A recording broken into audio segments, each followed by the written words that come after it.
Hello friends, Indian festival stories channel में आपका स्वागत है। आज मैं आपके लिए धनतेरस पार्ट 2 के रूप में भगवान धन्वंतरी और प्रभु यमराज से जुड़ी कथाएं लेकर उपस्थित हुई हूँ। आशा करती हूँ आप ध्यान से सुनेंगे। कथा के अंत में मैं आपको एक बार फिर से बताऊंगी कि धनतेरस के दिन किन वस्तुओं की खरीदारी करनी चाहिए और किन वस्तुओं को खरीदने से परहेज करना चाहिए। कार्तिक मास में त्रयोदशी का विशेष महत्व है।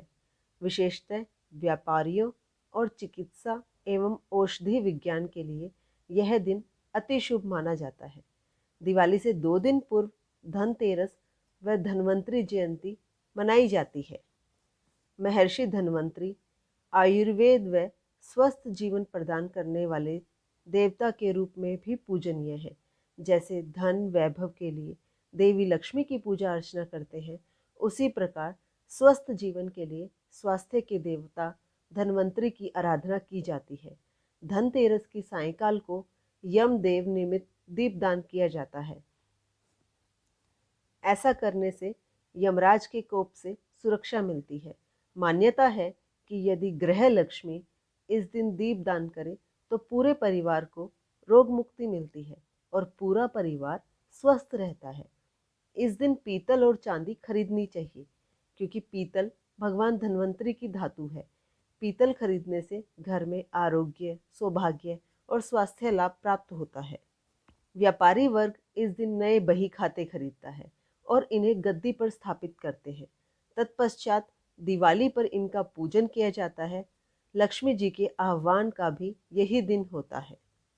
देवताओं के वैद्य माने जाने वाले धन्वंतरी चिकित्सा के भी देवता माने जाते हैं। इसलिए चिकित्सकों के लिए भी धनतेरस का विशेष महत्व है। आयुर्वेद चिकित्सक अपने चिकित्सालय पर धनतेरस के दिन धन्वंतरी देव की विशेष पूजा का आयोजन करते हैं। पुरातन काल से ही अधिकांश आयुर्वेदिक औषधियों को इसी दिन निर्माण किया जाता है और साथ ही औषधियों को आज के दिन अभिमंत्रित करने का भी प्रचलन है। धनतेरस के दिन चांदी खरीदने की भी परंपरा है। चांदी को चंद्रमा का प्रतीक मानते हैं, जो शीतलता प्रदान करती है, जिससे मन में संतोष रूपी धन का वास होता है। चांदी कुबेर की धातु है। इस दिन चांदी खरीदने से घर में यश, कीर्ति, ऐश्वर्य और संपदा में वृद्धि होती है। धनतेरस की सायं घर के बाहर मुख्य द्वार पर और आंगन में दीप जलाए जाते हैं और इसी के साथ दिवाली का शुभारंभ होता है। धार्मिक व पौराणिक मान्यता है कि सागर मंथन के समय भगवान धन्वंतरी अमृत कलश के साथ अवतरित हुए थे। उनके कलश लेकर प्रकट होने की घटना के प्रतीक स्वरूप ही बर्तन खरीदने की परंपरा का प्रचलन हुआ। पौराणिक मान्यता है कि इस दिन चल या अचल संपत्ति खरीदने से उसमें 13 गुना वृद्धि होती है। धनतेरस के दिन ग्रामीण धनी के बीज भी खरीदते हैं। दिवाली के बाद इन बीजों को वो अपने खेतों में ही बो देते हैं। देश के कुछ ग्रामीण इलाकों में इस दिन लोग अपने पशुओं की पूजा करते हैं। इसके पीछे वजह यह है कि पशुओं को वे अपनी आजीविका चलाने का सबसे महत्वपूर्ण साधन मानते हैं। तो ये तो थी भगवान धन्वंतरी की कथा। तो अब ध्यान से सुनिए, मैं आपको भगवान यमराज की कथा सुनाने जा रही हूँ। एक बार यमराज ने अपने दूतों से प्रश्न किया, क्या प्राणियों के प्राण हत्या में तुम्हें किसी पर भी दया आती है? यमदूत संकोच में पड़कर बोले, नहीं महाराज, हम तो आपकी आज्ञा का पालन करते हैं, हमें दया भाव से क्या प्रयोजन।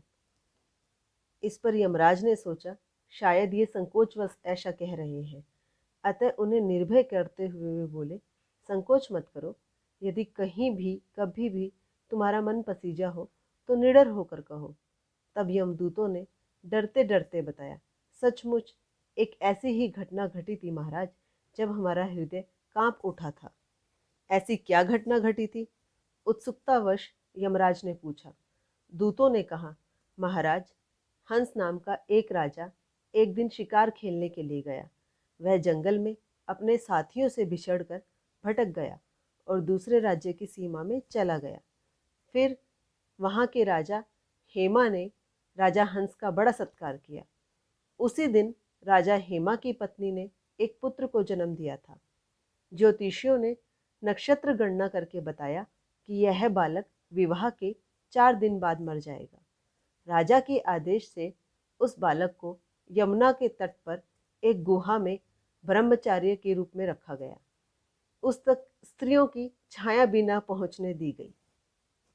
किंतु विधि का विधान तो अड़िग होता है। समय बीतता गया।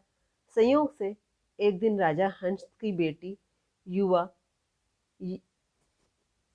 यमुना के तट पर निकल गई और उसने उस ब्रह्मचारी बालक से गंधर्व विवाह कर लिया।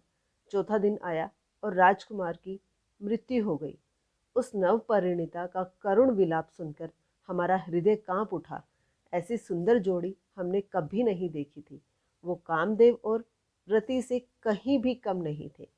उस युवक को कालग्रस्त करते समय हमारे भी अश्रु थम नहीं पाए थे। यमराज ने द्रवित होकर कहा, क्या किया जाए? विधि के विधान की मर्यादा हेतु हमें ऐसा अप्रिय कार्य करना पड़ा। महाराज, एकाएक एक दूत ने पूछा, क्या अकाल मृत्यु से बचने का कोई उपाय नहीं है? यमराज ने अकाल मृत्यु से बचने का उपाय बताते हुए कहा, धनतेरस के पूजन व दीपदान को विधि पूर्वक करने से अकाल मृत्यु से छुटकारा मिलता है। जिस घर में यह पूजन होता है वहां अकाल मृत्यु का भय पास भी नहीं फटकता। इसी के साथ यमराज ने बताया कि जो प्राणी धनतेरस की शाम यम के नाम पर दक्षिण दिशा में दिया जलाकर रखता है उसकी अकाल मृत्यु नहीं होती। इस मान्यता के अनुसार धनतेरस की शाम लोग आंगन में यम देवता के नाम पर दीप जलाकर रखते हैं। इस दिन लोग यम देवता के नाम पर व्रत भी रखते हैं। तो आइए अब मैं आपको बताती हूँ धनतेरस के दिन पूजा का क्या विधान है और धनतेरस के दिन किन किन वस्तुओं की खरीदारी करनी चाहिए और किन किन वस्तुओं को खरीदने से परहेज करना चाहिए। धनतेरस के दिन दीप जलाकर भगवान धन्वंतरी की और माँ लक्ष्मी की पूजा करें और प्रभु यमराज से भी हाथ जोड़कर अकाल मृत्यु के भय से बचाने के लिए प्रार्थना करें। भगवान धन्वंतरी से स्वस्थ और सेहतमंद बनाए रखने हेतु प्रार्थना करें। चांदी का कोई बर्तन या लक्ष्मी गणेश अंकित चांदी का सिक्का खरीदे।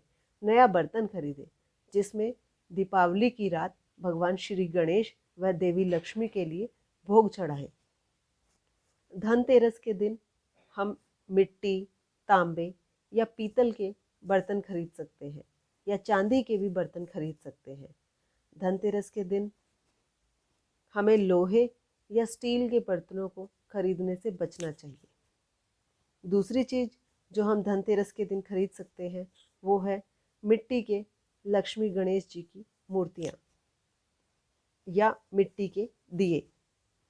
धनतेरस के दिन हम श्री लक्ष्मी यंत्र या कुबेर यंत्र भी खरीद सकते हैं।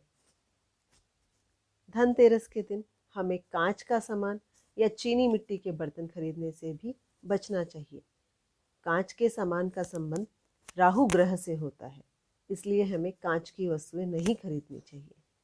धनतेरस के दिन हम नए वस्त्र भी खरीद सकते हैं, लेकिन हमें काले वस्त्रों से परहेज करना चाहिए। पौराणिक मान्यताओं के अनुसार हम धनतेरस के दिन साबुत धनिये के बीज खरीद सकते हैं और उन्हें पूजा में भी रख सकते हैं।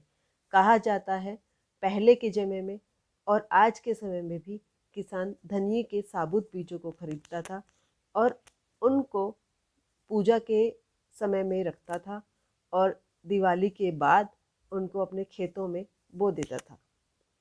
ऐसा माना जाता है कि धनतेरस के दिन हम जो भी वस्तुएं खरीदते हैं उसका हमें 13 गुना होकर मिलता है।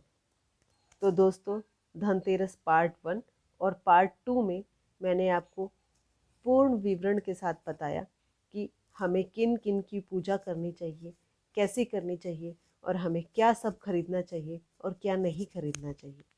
आशा करती हूँ आपको मेरे द्वारा दी गई जानकारी अच्छी लगी होगी। तो लाइक शेयर ज़रूर कीजिएगा और जिन भाइयों बहनों ने अभी तक सब्सक्राइब नहीं किया है वो चैनल को सब्सक्राइब भी ज़रूर कीजिएगा। धन्यवाद। मिलते हैं जल्द ही अगली वीडियो में।